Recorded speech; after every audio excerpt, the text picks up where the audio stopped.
और बड़ी खबर अपने दर्शकों को बता दें, चीन की हिमाकत पर भारत की सेना अलर्ट है। यानी चीन कोई हिमाकत ना कर दे, इसको लेकर भारत की सेना पूरी तरह से अलर्ट मोड पर है। सेना के अफसरों ने फॉरवर्ड पोस्ट का जायजा लिया है, जाकर फॉरवर्ड पोस्ट तक गए हैं। सेना के जो आला अधिकारी हैं वो एलएसी के पास 24 घंटे गश्त होती रहेगी, नजर रखी जाएगी, क्योंकि चीन जो कह रहा है उसे अमली जामा पहनाता या नहीं पहनाता, जमीन पर वो करता या नहीं करता, इस पर नजर रखी जाएगी। चीन की हरकत पर भारत की एजेंसियां भी मुस्तैद हैं। भारत की तमाम और जो एजेंसियां हैं वो भी चीन की हरकतों पर लगातार नजर रखे हुए हैं। सहमति के बाद भी चीनी सेना का क्योंकि कोई भरोसा नहीं है, इस वजह से तमाम तरह की एहतियात और तैयारी और सतर्कता भारतीय सेना की तरफ से बढ़ती जाती रहेगी एलएसी पर। लेकिन चीन नेपाल भारत ट्राई जंक्शन पर भी सेना अलर्ट पर है। सिर्फ एलएसी पर अलर्ट पर नहीं है, पूरी जो सीमा है चीन के साथ उस पर अलर्ट है। खासतौर पर भारत, नेपाल और चीन के बीच, नेपाल, भारत और चीन का जो ट्राई जंक्शन है वहां पर सेना अलर्ट पर है। आपको बता दें, नेपाल बॉर्डर के पास भी क्योंकि चीनी सेना लगातार अपनी हरकतें बढ़ा रही है, अपना जमावड़ा बढ़ा रही है, इस वजह से वहां पर भी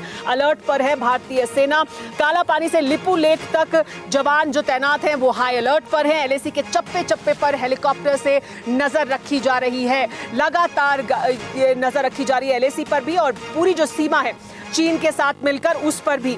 चीन ने लेकिन आपको बता दें कि कैसे डोकलाम विवाद के बाद अपनी ताकत को बढ़ाया है, ये समझना होगा। डोकलाम का जब विवाद हुआ उसके बाद से चीन अपनी ताकत को एलएसी के आसपास, भारत चीन सीमा के आसपास लगातार बढ़ाता रहा है। हर मोर्चे पर खुद को मजबूत करने में जुटा हुआ था चीन पिछले काफी समय से। यानी चीन एक रणनीति के तहत काम कर रहा था, एक साजिश के तहत काम कर रहा था।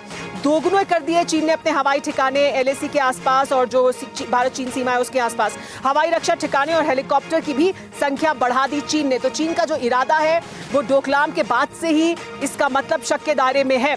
इस पर बात करने के लिए हमारे साथ सुमित चौधरी भी जुड़ गए हैं। सुमित, चीन का जो इरादा है यानी वो पहले से ही इस तरह की किसी एस्केलेशन को करने का था, एक पूरी प्लानिंग चीन ने की है डोकलाम के बाद से। क्या ये इससे ये समझा जा सकता है जिस तरह से चीन ने अपनी ताकत को बढ़ाया है, अपने बेसिस को बढ़ाया है, अपने हवाई जहाज़ों को, हेलीकॉप्टर्स को जिनकी तैनाती यहाँ करता है उनको बढ़ाया है? तो मेरा अगर आप पूरे चेन ऑफ सीक्वेंस को देखें, ये सारी तैयारियां जनवरी से ही शुरू हो गई थी। और एक मोटी बात अगर आप देखें, जब हम फिंगर 4 की बात करते हैं, दरअसल फिंगर 4 और फिंगर 5 के बीच में एक रोड थी, दोनों की तरफ से सहमति बनी थी कि इस रोड को बनाया जाएगा म्यूचुअल पेट्रोलिंग के लिए। लेकिन चीन ने वो रोड बनाई और फिर अपना मोबिलाइजेशन कर लिया। और आप जो बात कह रही हैं लगातार, कल की प्रेस रिलीज में 4 बड़े से बड़े शब्द हैं जिनको आप पढ़ें तो समझ में आएगा, जिसमें है misunderstanding, misjudgement, avoiding of strengthening of troops और स्ट्रेंथनिंग द कम्युनिकेशन। यानी ये 4 वर्ड है। लगातार चीन ये बातें जो चारों कह रहा है, इसका मकसद है कि हम चीन पर विश्वास करें, हम मिसजज ना करें, हम मिसअंडरस्टैंडिंग पैदा ना करें। लेकिन ये सारी बातें चीन जब बातचीत की टेबल पे बैठता है तब तो करता है, लेकिन जब इसका इंप्लीमेंटेशन की बात आती है तो सब जगह इसका उल्टा ही करता है। हम लगातार देख रहे हैं कि वो अपनी एयर स्ट्रिप्स को डेवलप कर रहा है, हम लगातार देख रहे हैं कि वो अपनी मोबिलाइजेशन बढ़ा रहा है, हम लगातार ये भी देख रहे हैं कि वो अपनी रॉकेट फोर्सेस को डेवलप कर रहा है। तो ये सारी चीजें जमीन पर तो बिल्कुल उल्टी ही है जिस तरीके से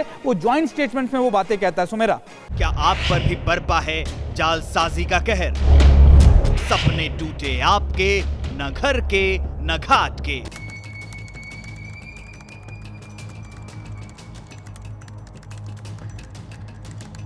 देखिए लूट घर हर रात 9:30 बजे। फिक्र आपकी,